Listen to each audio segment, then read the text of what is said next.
আজ জানাবো পশ্চিমবঙ্গ দেশ এবং বিদেশের বাছাই করা গুরুত্বপূর্ণ 40টি তাজা সংবাদ। আপনি যদি আমাদের চ্যানেলে নতুন হয়ে থাকেন তাহলে অবশ্যই সাবস্ক্রাইব করে রাখুন, কারণ প্রতিদিন সেরা ও গুরুত্বপূর্ণ সংবাদ আপনার হাতের মুঠোয় পৌঁছে দিতে সব সময় প্রস্তুত আছে। রেশন কার্ডের ডিজিটাল বিপ্লব, এবার থেকে কিউআর কোড ও মুখ স্ক্যান করেই দেওয়া হবে রেশন। আয়ুষ্মান ভারত কার্ডের 5 লাখের সুবিধা শুধুমাত্র এরাই পাবে, নির্দেশ রাজ্য সরকারের। অন্নপূর্ণা যোজনার জন্য ডিবিটি লিঙ্ক করিয়েছেন, এটা আদৌ নিরাপদ কিনা জানুন। এই নথি না থাকলে পাবেন না যুবশক্তি ভরসা কার্ডের 3000 টাকা, জেনে নিন কোথায় কিভাবে আবেদন করবেন। বিতর্কের মাঝেই পড়ুয়াদের মিড ডে মিল নিয়ে এলো ভালো খবর, জারি সরকারি নির্দেশিকা। চিকিৎসার নামে সোনমকে হাসপাতালে আটকে রাখার দাবি, দিল্লি হাইকোর্টের দ্বারস্থ স্ত্রী। বিধবা ভাতা পেতে কোথায় আবেদন করবেন, কোন কোন নথি লাগবে, রইল সম্পূর্ণ গাইড। যৌথ পরিবারের রেশন কার্ড বাতিলের অভিযোগে সরব ডিলাররা, খাদ্য সচিবের হস্তক্ষেপে চেয়ে চিঠি। অমিত শাহের গোপন চিঠি ঘিরে তোলপাড় রাজ্য রাজনীতি, বিধানসভায় বড় ঘোষণার ইঙ্গিত শুভেন্দুর। সপ্তাহান্তে সোনা কিনবেন, দেখে নিন আজকের লেটেস্ট গোল্ড রেট। নামের ভুল থেকে একই মোবাইল নম্বর, 8 কারণে পাচ্ছেন না অন্নপূর্ণা যোজনার সুবিধা। করকরে 3000 পেতে এখনই করুন এই কাজ। বিনামূল্যে বায়োমেট্রিক আপডেট, পোস্ট অফিসে নতুন আধার কার্ড তৈরি, নথি আপডেটের জন্য কত খরচ। সরকারি স্কুল ও হাসপাতালের প্রতি মানুষের আস্থা ফিরিয়ে আনবে সরকার, পর্যটন মন্ত্রী শঙ্কর ঘোষ। পালাবদলে ভেঙে চুরমার তৃণমূল, অভিষেককে ছেড়ে এবার ঋতোর দলে, মুখ খুললেন প্রতীকর। জুলাইয়ের শুরুতেই স্বস্তির খবর, কমল গ্যাস সিলিন্ডারের দাম, কলকাতার নতুন রেট জানুন। রাজ্যে শুরু হচ্ছে বেকার ভাতার আবেদন, যুবশক্তির জন্য কি কি নথি লাগছে জেনে নিন। বঙ্গে আবহাওয়ার দ্বৈত রূপ, কলকাতায় ভারী বৃষ্টির সম্ভাবনা নেই, কেমন থাকবে আবহাওয়া। প্রিয় দর্শক, এতক্ষণ শুনছিলেন সংবাদ শিরোনাম, এবার আসছি বিস্তারিত খবরে। ভিডিওটি ভালো লাগলে লাইক করুন এবং আমাদের ইউটিউব চ্যানেলটি সাবস্ক্রাইব করে আমাদের সঙ্গে থাকুন। রেশন কার্ডে ডিজিটাল বিপ্লব, এবার থেকে কিউআর কোড ও মুখ স্ক্যান করেই দেওয়া হবে রেশন। সরকার গণবন্টন ব্যবস্থাকে ডিজিটাল করতে স্মার্ট পিডিএস ব্যবস্থা চালু করার প্রস্তুতি নিচ্ছে। এই নতুন ব্যবস্থার অধীনে রেশন কার্ড সম্পর্কিত সমস্ত পরিষেবা অনলাইনে পাওয়া যাবে এবং কিউআর কোড ও ফেসিয়াল রিকগনিশন ব্যবহার করা হবে। দিল্লিতে রেশন কার্ড ব্যবহার করলে আপনি শীঘ্রই আগের চেয়ে আরও সুবিধাজনক এবং ডিজিটাল পরিষেবা পাবেন। এই নতুন ব্যবস্থার অধীনে রেশন কার্ড সম্পর্কিত সমস্ত পরিষেবা অনলাইনে পাওয়া যাবে এবং সুবিধাভোগীদের শনাক্ত করতে নতুন প্রযুক্তি ব্যবহার করা হবে। এই ব্যবস্থার সবচেয়ে বড় সুবিধা হবে যে রেশন কার্ডধারীদের আর কোনো কাজের জন্য সরকারি অফিসে যেতে হবে না। এছাড়াও রেশন সরবরাহ থেকে শুরু করে বিতরণ পর্যন্ত সমস্ত তথ্য অনলাইনে ট্র্যাক করা যাবে।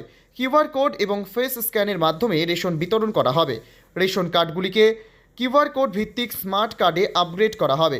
সুবিধাভোগীদের শনাক্ত করতে ফেসিয়াল রিকগনিশন প্রযুক্তি ব্যবহার করা হবে। যাদের আঙুলের ছাপ মিলবে না তারাও ফেস অথেন্টিকেশনের মাধ্যমে রেশন গ্রহণ করতে পারবেন। এটি বয়স্ক এবং শ্রমিকদের জন্য সবচেয়ে বড় স্বস্তি দেবে বলে আশা করা হচ্ছে। কালোবাজারি এবং জাল রেশন কার্ড দমন করা হবে। রেশন সম্পর্কিত সমস্ত পরিষেবা অনলাইনে পাওয়া যাবে। আপনি ঘরে বসেই স্বাচ্ছন্দ্যে রেশন প্রদান এবং বিতরণের তথ্য ট্র্যাক করতে পারবেন। অনলাইনে আপনার রেশন কার্ড নতুন সদস্য যোগ করার বা নাম বাদ দেওয়ার সুবিধাও থাকবে। ডকুমেন্ট আপলোড এবং আবেদনের অবস্থাও ডিজিটালভাবে ট্র্যাক করা যাবে। এর ফলে আপনার সময় উল্লেখযোগ্যভাবে বাঁচবে এবং সরকারি অফিসের ওপর নির্ভর করার প্রয়োজন দূর হবে। আয়ুষ্মান ভারত কার্ডের 5 লাখের সুবিধা শুধুমাত্র এরাই পাবে, নির্দেশ রাজ্য সরকারের। পশ্চিমবঙ্গে চালু হলো আয়ুষ্মান ভারত প্রধানমন্ত্রী জন আরোগ্য যোজনা, যার মাধ্যমে যোগ্য পরিবারগুলি বার্ষিক 5 লক্ষ টাকা পর্যন্ত বিনামূল্যে চিকিৎসার সুবিধা পাবে। এখন ঘরে বসেই অনলাইনে এই কার্ডের জন্য আবেদন করা সম্ভব। দীর্ঘ প্রতীক্ষার অবসান ঘটিয়ে পশ্চিমবঙ্গে আনুষ্ঠানিকভাবে বাস্তবায়িত হয়েছে কেন্দ্রের মোদী সরকারের জনকল্যাণমুখী স্বাস্থ্য বীমা প্রকল্প আয়ুষ্মান ভারত প্রধানমন্ত্রী জন আরোগ্য যোজনা।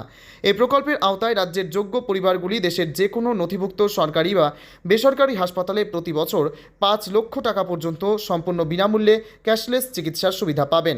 ডিজিটাল ব্যবস্থাপনার মাধ্যমে এখন ঘরে বসেই মাত্র কয়েক মিনিটে এই কার্ডের জন্য আবেদন করা সম্ভব। আবেদনকারীর একটি লাইভ বা সাম্প্রতিক পাসপোর্ট সাইজ ছবি আপলোড করুন এবং প্রয়োজনীয় তথ্য পূরণ করে সাবমিট করুন। ভেরিফিকেশন অনুমোদিত হয়ে গেলে আপনি পোর্টাল থেকেই আপনার digital Ayushman golden card download করে প্রিন্ট করে নিতে পারবেন। অন্নপূর্ণা যোজনার জন্য ডিবিটি লিঙ্ক করিয়েছেন, এটা আদৌ নিরাপদ কিনা জানুন। বিভিন্ন সরকারি প্রকল্পের আর্থিক সহায়তা পাওয়ার জন্য ব্যাংক অ্যাকাউন্টে ডিবিটি লিঙ্ক থাকা বাধ্যতামূলক। অন্নপূর্ণা যোজনা থেকে শুরু করে বার্ধক্য ভাতা সহ একাধিক প্রকল্পের টাকা ডাইরেক্ট বেনিফিট ট্রান্সফার তথ্য ডিবিটির মাধ্যমে উপভোক্তাদের কাছে পাঠানো হয়। এ বিষয়ে কাশীনগর ব্যাংক অফ ইন্ডিয়ার সিএসপি হেড কেয়া খান জানান, ডিবিটি লিঙ্ক নিয়ে চিন্তা করার কোনো কারণ নেই। অনেকে ভাবেন এর মাধ্যমে হয়তো তথ্য লিঙ্ক হওয়ার অথবা জালিয়াতির শিকার হওয়ার সম্ভাবনা রয়েছে, তবে বাস্তবে এমনটা মোটেই নয়। এর ফলে আধার নম্বর দিয়ে টাকা পাঠানো হলে তা উপভোক্তাদের ব্যাংক অ্যাকাউন্টে চলে যায়, আলাদা করে আর কিছু করতে হয় না, ফলে টাকা কাটার কোনো সম্ভাবনা থাকে না। জানিয়ে রাখি, ডিবিটি লিঙ্কের মাধ্যমে একজন ব্যক্তির সক্রিয় ব্যাংক অ্যাকাউন্টের সঙ্গে আধার নম্বর সংযুক্ত করা হয়। তাতে বিভিন্ন সরকারি প্রকল্প ও ভর্তুকির টাকা সরাসরি তার ব্যাংক অ্যাকাউন্টে পাঠিয়ে দেওয়া হয়। ব্যাংকগুলির দাবি এই প্রক্রিয়া সম্পূর্ণ নিরাপদ। জানা গিয়েছে, ডিবিটি লিঙ্ক সদ্য চালু হয়নি, আগেও এভাবে বহু সরকারি প্রকল্পের টাকা উপভোক্তাদের অ্যাকাউন্টে পাঠানো হতো, তবে সেই সময় মানুষ এ বিষয়ে ততটা জানতেন না। অন্নপূর্ণা যোজনার আবহে ডিবিটি লিঙ্ক করানোর জন্য ব্যাংকগুলিতে যেভাবে লম্বা লাইন পড়েছিল, তার থেকে এই নিয়ে অনেকের কৌতূহল বেড়েছে। এরপর আধার ব্যাংক সিডিং স্ট্যাটাস অপশনে ক্লিক করতে হবে। আপনার অ্যাকাউন্টের ডিবিটি লিঙ্ক আছে কিনা সেটা এই অংশেই দেখা যাবে। ডিবিটি লিঙ্ক না করা থাকলে অনলাইন ও অফলাইন দুভাবেই তা করিয়ে নেওয়া যায়। অনলাইনে এনপিসিআই এর ওয়েবসাইটে গিয়ে এবং অনলাইনের ক্ষেত্রে নিজের ব্যাংকে গিয়ে করাতে পারেন। এই নথি না থাকলে পাবেন না যুবশক্তি ভরসা কার্ডের ৩,০০০ টাকা। জেনে নিন কোথায় কিভাবে আবেদন করবেন। শুভেন্দু সরকারের আমলে রাজ্যে চালু হয়েছে অন্নপূর্ণা যোজনা। জুন মাসে থেকেই মহিলাদের অ্যাকাউন্টে ঢুকতে শুরু করেছে ৩,০০০ টাকা। এদিকে বিজেপি সরকার বেকার যুবকদের জন্য যুবশক্তি ভরসা কার্ড প্রকল্পের ঘোষণা করেছে, তবে এখনও পর্যন্ত তা রাজ্যে চালু হয়নি। অক্টোবরে চালু হতে পারে বলে শোনা যাচ্ছে। যদিও এ বিষয়ে রাজ্য সরকারের তরফে এখনও পর্যন্ত কোনো আনুষ্ঠানিক ঘোষণা করা হয়নি, তবে অনেকে মনে করছেন আবেদন যাতে কোনো সমস্যা না হয় তার জন্য আগের থেকেই ডিগ্রি সার্টিফিকেটের মতো প্রয়োজনীয় নথি সংগ্রহ করে রাখা কাজ শুরু করে দিয়েছেন শিক্ষিত বেকার যুবক যুবতীরা। জানা গিয়েছে, মালদহের গৌরবঙ্গ বিশ্ববিদ্যালয়ে প্রতিদিন প্রাক্তন ছাত্রছাত্রীদের লাইন বাড়ছে। এরই মধ্যে বিশ্ববিদ্যালয়ের তরফে ডিগ্রি সার্টিফিকেট সংগ্রহের নিয়মাবলীও প্রকাশ করা হয়েছে। যুবশক্তি ভরসা কার্ড নিয়ে যুবকদের মধ্যে উন্মাদনা বেড়েছে, তবে এখনও পর্যন্ত রাজ্য সরকারের তরফে চূড়ান্ত বিজ্ঞপ্তি প্রকাশ করা হয়নি। অনলাইন আবেদন পোর্টাল খোলা হয়নি, অর্থাৎ বর্তমানে যুবশক্তি ভরসা কার্ডের জন্য কোনো আবেদন গ্রহণ করা হচ্ছে না। তবে আবেদন শুরু হলে যাতে কোনো সমস্যা না হয় সে কারণে অনেকে শিক্ষিত বেকার যুবকরা আগেভাগে প্রয়োজনীয় শিক্ষাগত নথি সংগ্রহ করে রাখছেন। বিতর্কের মাঝেই পড়ুয়াদের মিড ডে মিল নিয়ে এলো ভালো খবর। জারি সরকারি নির্দেশিকা। রাজ্যে ক্ষমতার পালাবদলের পর একাধিক ক্ষেত্রে এসেছে পরিবর্তন। বাদ যায়নি মিড ডে মিল। কলকাতার স্কুলগুলিতে মিড ডে মিলের খাবার দেওয়ার দায়িত্ব ইসকনের হাতে তুলে দিয়েছে রাজ্য সরকার, জানিয়ে বেশ কিছুদিন ধরেই বিতর্ক চলছিল। তারই মধ্যেই কলকাতা পুরসভা এলাকার সরকারি ও বেসরকারি পোষিত স্কুলগুলিতে মিড ডে মিল প্রকল্প রান্না করা খাবার সরবরাহের দায়িত্ব ইসকন অন্নামৃত ফুড রিলিফ ফাউন্ডেশনকে দেওয়া হলো। পড়ুয়াদের পাতে প্রতিদিন নির্ধারিত পুষ্টিমান বজায় রেখে গরম খাবার সরবরাহ করবে সংস্থাটি। সরকারি নির্দেশিকা অনুযায়ী খাদ্য সরবরাহের ক্ষেত্রে স্বাস্থ্যবিধি এবং পুষ্টির মান মেনে চলতে হবে। যদিও নির্দেশিকায় স্পষ্ট উল্লেখ করা হয়েছে, বর্তমানে কর্মরত রাঁধুনি ও সহায়িকাদের এই কাজ বহাল রাখতে হবে। স্পষ্ট করা হয়েছে, রাঁধুনি ও সহায়িকাদের সাম্মানিক সরকার নির্ধারিত হারে দেওয়া হবে। রান্নার জন্য সরকারের নির্ধারিত খরচ দেওয়া হবে। বাড়তি কোনো অর্থ সরকার দেবে না বলে জানানো হয়েছে। চিকিৎসার নামে সোনামকে হাসপাতালে আটকে রাখার দাবি। দিল্লি হাইকোর্টের দ্বারস্থ স্ত্রী সোনাম ওয়াংচুককে দ্রুত বেসরকারি হাসপাতালে স্থানান্তর করা হোক, এই দাবিতে দিল্লি হাইকোর্টে জরুরি ভিত্তিতে শুনানি আবেদন জানালেন সোনাম ওয়াংচুকের স্ত্রী গীতাঞ্জলি টানা। 21 দিন অনশন করে শারীরিক অবস্থার অবনতি হয়েছে সোনামের। দিল্লি পুলিশ গতকাল শনিবার জোর করে সোনামকে যন্তর মন্তর থেকে তুলে নিয়ে সফদরজং হাসপাতালে ভর্তি করে, যদিও সেখানে সোনামের কোনো চিকিৎসা হচ্ছে না বলে দাবি করেছেন তিনি। চিকিৎসার নামে সোনামকে সফদরজং হাসপাতালে আটকে রাখা হয়েছে বলেও অভিযোগ গীতাঞ্জলির। তারপরেই সোনামকে হাসপাতালে তড়িঘড়ি ভর্তি করার উদ্যোগ নেয় দিল্লি পুলিশ। যদিও সেই পদক্ষেপে সন্দেহ শুরু হয়েছে সোনামের স্ত্রী ও ককরোচ জনতা পার্টির জনপ্রতিনিধিদের। সেই মামলার শুনানিতেই কেন্দ্রকে হাইকোর্ট বলে, যা করার করুন, তবে সোনামের অনশন ভেঙে পর্যাপ্ত চিকিৎসার ব্যবস্থা করতে হবে, তারপরেই পদক্ষেপ করে পুলিশ।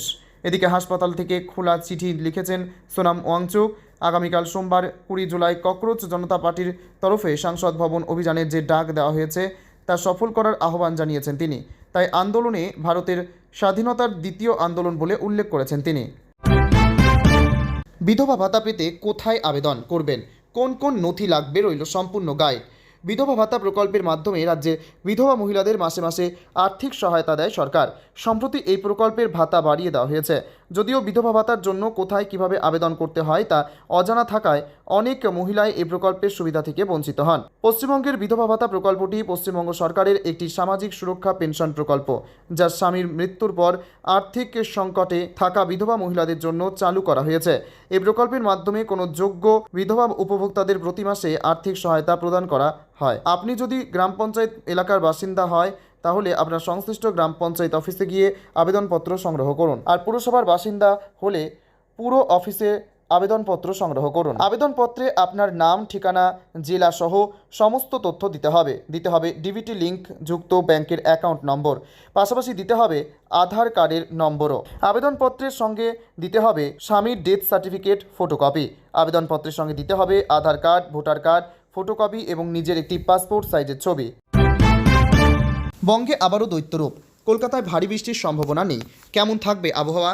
উত্তরবঙ্গে প্রবল বর্ষণের জেরে হরপা বান ও ধসের আশঙ্কা তৈরি হয়েছে। মৎস্যজীবীদের সমুদ্রে যেতে নিষেধ করা হয়েছে। অন্যদিকে কলকাতা সহ দক্ষিণবঙ্গে আপাতত ভারী বৃষ্টির সম্ভাবনা নেই, তবে জলীয় বাষ্পের কারণে গুমোট অস্বস্তি বজায় থাকবে। তবে দিনভর দফায় দফায় হালকা থেকে মাঝারি বিক্ষিপ্ত বৃষ্টি হতে পারে, সঙ্গে থাকতে পারে বজ্রবিদ্যুতের সম্ভাবনাও। এর জেরে পাহাড়ি এলাকায় হরপা বান বা ধস নামার আশঙ্কাও উড়িয়ে দেওয়া যাচ্ছে না।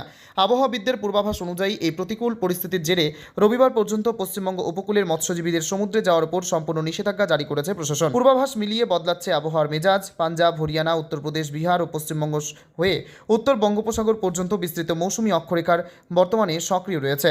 তবে আগামী 24 ঘন্টায় এই নিম্নচাপ কিছুটা শক্তি হারাতে পারে বলে ইঙ্গিত মিলেছে। আপাতত বিক্ষিপ্ত বৃষ্টি চললেও আগামী মঙ্গলবার থেকে দক্ষিণবঙ্গে বৃষ্টির পরিমাণ বাড়ার সম্ভাবনা রয়েছে। কয়েকদিনের টানা ভারী বৃষ্টির পর রবিবার সকাল থেকে কলকাতা সহ দক্ষিণবঙ্গের আকাশে দেখা মিলেছে চড়া রোদের।